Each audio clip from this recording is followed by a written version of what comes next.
Welcome back. It is the hottest political race on the Suncoast in years, and the most pivotal moment is set to play out right here at this very trapezoid next week. The first and only debate between Democrat Margaret Good, Republican James Buchanan, son of Vern, and Libertarian Allison Foxall. House 72 is usually but not always a reliable Republican-leaning district, but this time, whether it's the national political mood or the dynamics of these candidates and this race, but Republicans and Democrats seem to think alike that it is really close. And joining us for more is Sarasota Republican State Committee man Christian Ziegler, Kevin Griffith, the vice chair of the Sarasota Democratic Party, and Zach Anderson, political editor of the Herald Tribune. And Zach, I am going to start with you.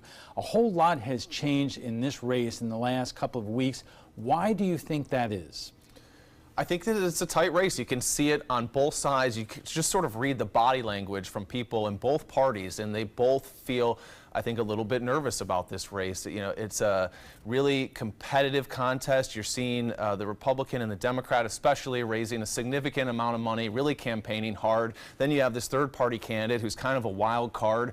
You know, your debate here on this show kind of is amping up the pressure a little bit, and there's state and national interest in this race because you've seen this string of special elections where the Democrats have typically performed pretty well, and there's this question about whether that's going to carry all the way into the 2018 midterms and result in sort of a big backlash against Donald Trump and the Republican agenda in Congress. Christian, a debate in and of itself is not often a storyline in a state house race.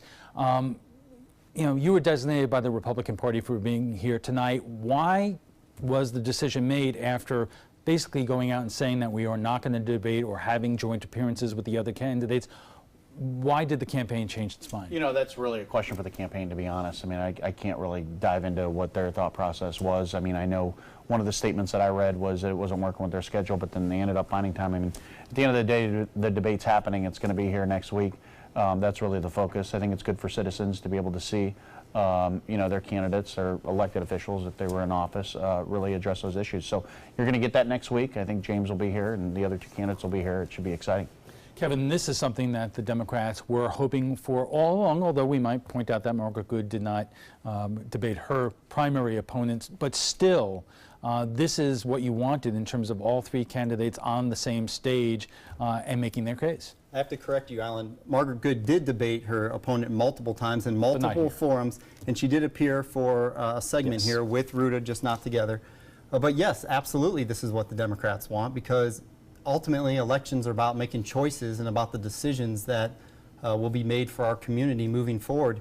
And frankly, Margaret Good is a tremendous candidate for the Democrats, and we're really excited. And as you can see, there's been a lot of energy, and the energy's there because she is such a good candidate. You know, she's a Southern, a person with Southern values of faith. Her father was a priest, her mother a nurse, and she put herself through law school at the University of Florida. And so we're really excited about working for Margaret Good. Zach, while we have time here, I want to ask you about what you believe the impact of Allison Foxall, the Libertarian, may have on this race. You know, I know a lot of third-party candidates sometimes say they're not taking votes away from other candidates, they're earning those votes, but given what you know and what you think, who do you think her presence in this race most affects? Well, that's a really good question, and like I said, she is the big wild card here. You know, I had heard one poll that she was getting significant support, not double digits, but, you know, high single digits. So, you know, if she continues to pull that, that could have a really significant impact on the race. Libertarians, you know, they're fiscally conservative and socially liberal, so they have elements that appeal to either party. But Allison Foxall comes from a more kind of conservative Republican background, and so traditionally there's been a bigger home for the libertarian philosophy in the Republican Party, and I think probably Republicans might be a little bit more nervous about her than Democrats, but you really just don't know. All right, we're just getting warmed up. I was going to ask you to follow up on that, Christian, but we have to take a break. We'll have much more on the special election in House 72 right after we check the First Alert forecast. Welcome back. We're talking about the upcoming House 72 special election, and joining us for more is Sarasota Republican State Committee man Christian Ziegler, Kevin Griffith, the vice chair of the Sarasota Democratic Party, and Zach Anderson, political editor of the Herald Tribune. And Zach, I'm going to start with you again to give us a brief history of this district, which we said at the outset has been somewhat reliably Republican, but not always. Yeah, it's a really interesting district, and it's one of the more evenly divided from a partisan perspective in the state. There's not a lot of swing districts in the state, and you could argue that, you know, with Trump having won this by 4.4 percentage points, it's not really a swing district unless the momentum is in Democrats' favor like it is this year. But Republican has held this seat since it was redistricted in 2012. A Republican has held it, so there's no record of a Democrat winning this exact configuration, but it was configured a slightly different configuration that was a little bit more favorable to Democrats, and Keith Fitzgerald held it for 4 years. So it does have a history in a slightly different configuration of Democrats being successful here. So you said Trump won this district by 4? 4.4, yeah. So Christian, given the national atmosphere right now and the presidential approval ratings are down, does that have Republicans at least somewhat worried? Well, anytime you have a special election, it's a totally different monster than a normal election. It really comes down to turnout.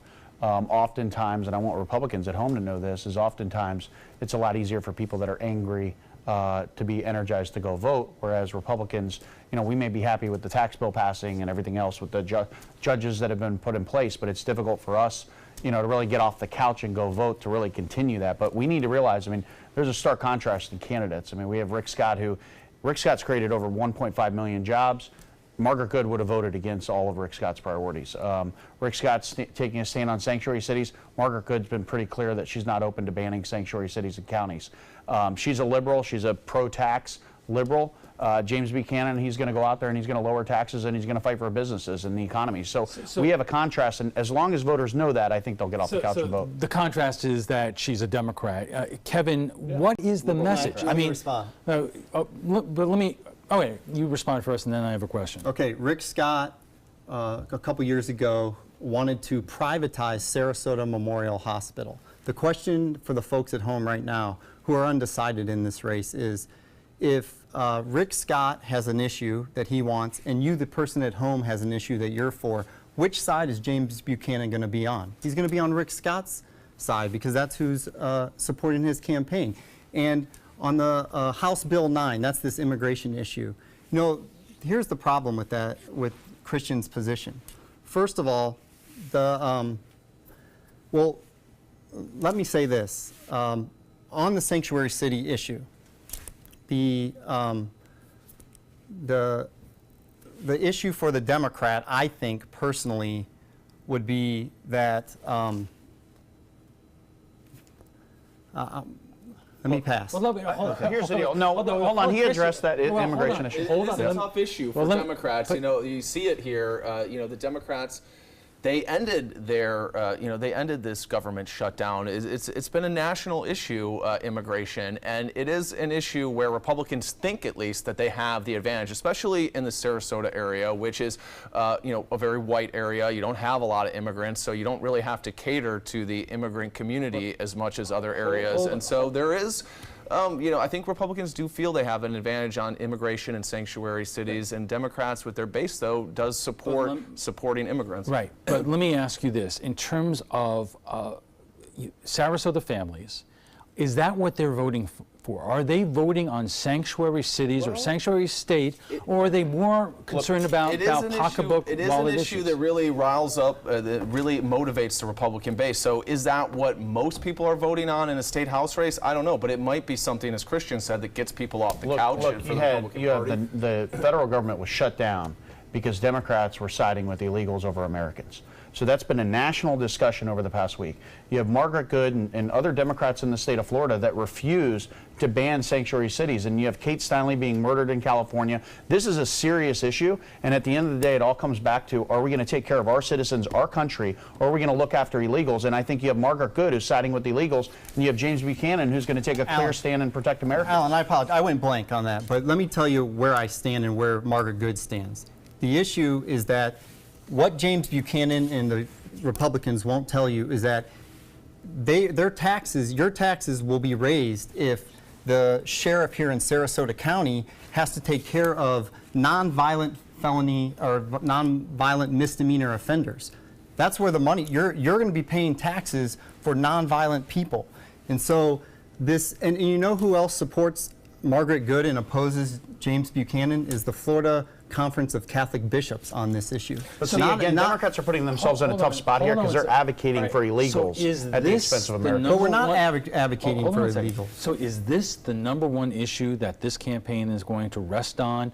The issue of sanctuary cities, or are there other issues? I do hear Margaret Good talking about education and so forth, but do people even come out to vote on education issues in terms of the new state education law? Well, absolutely. And again, with James Buchanan's campaign, I think his position is not clear. I mean, we have a tax referendum that's going to come next month in March. The Republican state representatives have asked to move that tax referendum because they don't support $50 million for our school system, which is such a strong school system here. It's one of the best in the state. They also opposed 30 minutes of extra education and paying our teachers a top salary. I mean, Christian should know this. His wife's I want chair to of the give you school board. 25 seconds for that, and then I have a question for Zach. Look, you have a big contrast again between the two candidates. Margaret Good is a liberal lawyer. James Buchanan is a conservative businessman. He's going to look after the economy. I think people do vote on immigration. It's a big issue. It's a serious issue, especially when we start talking about sanctuary cities. But at the end of the day, I think jobs and the economy are important. We look what Rick Scott's done, and James Buchanan will continue that success. All right. As Christian just said, it pointed out, James Buchanan is the son of Vern. What kind of impact, Zach, do you think that has in terms of this race? Is it so much more easier because his father is the congressman? It has pros and cons for him. I mean, it does, people know his name. You would think that it has helped him raise money. So, just name recognition in a race like this where, people don't often pay an intense amount of interest to state house races is probably pretty helpful. But, I think both Republicans and Democrats are somewhat leery of somebody just getting into office because of name recognition or because of their family. And you hear him say repeatedly that I'm my own man. He is obviously a little bit concerned about the idea that he's just riding on his dad's coattails. So pros and cons for him. Take that on, Christian. Congressman Buchanan has done a fantastic job representing this district. You find a lot of Democrats that think it's a good job, but hold on. Well, my dad was a great man too. I understand, but that hasn't helped me with but my let me career. just He finish. votes 98% of the time with Donald Trump. Let me just finish. 98% of the time. Congressman Buchanan has done a great job. So people that attach him to Congressman Buchanan, I think it helps. But at the end of the day, James is his own man. I've gotten to know James. I've known James for about a decade now.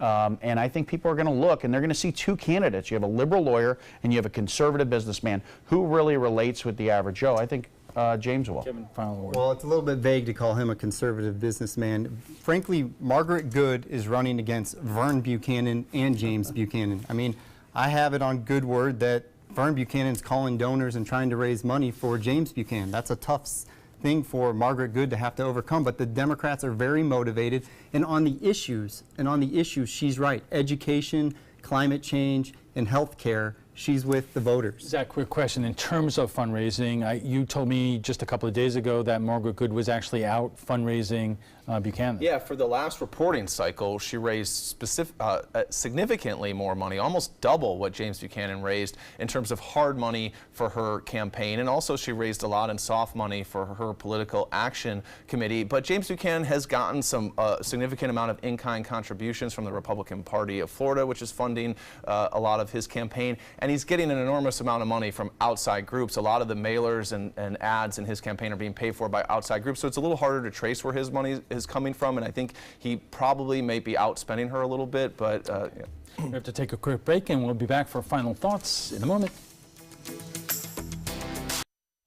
Our guests join us right now for final thoughts, and we're going to change it up just a little bit because there is big news at the Trapezoid tonight. One of these three men is running for office. And Zach, it's not you. Definitely not me. And it's not me. Definitely not me. It is Christian, who announced today that he is going to be running for county commission in Sarasota County. You've held this to yourself for a while, but make the case. You have Paul Caragiulo, the incumbent, not running again. Why are you running?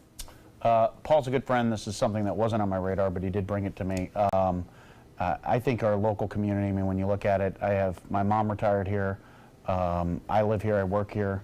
My wife lives and works here. Our daughters are going to grow up here. If I have the opportunity and the ability to make change and really shape the community for them, I'm going to jump at it. So, Kevin, Garagullo is known as a moderate Republican. He has a lot of friends on both sides.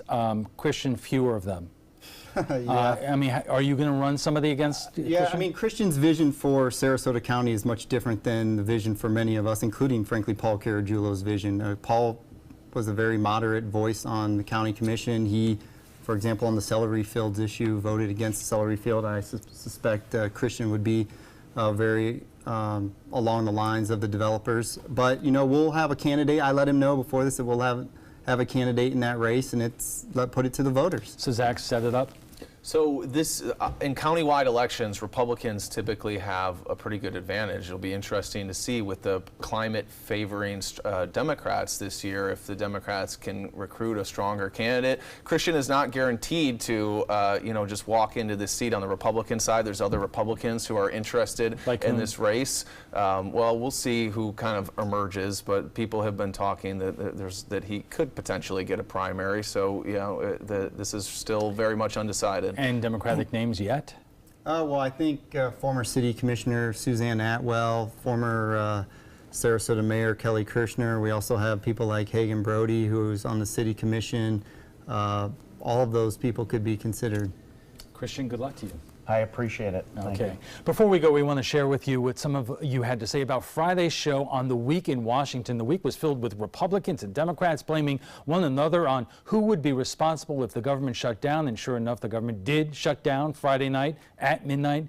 We went to Facebook to hear from you and who is to blame about the shutdown.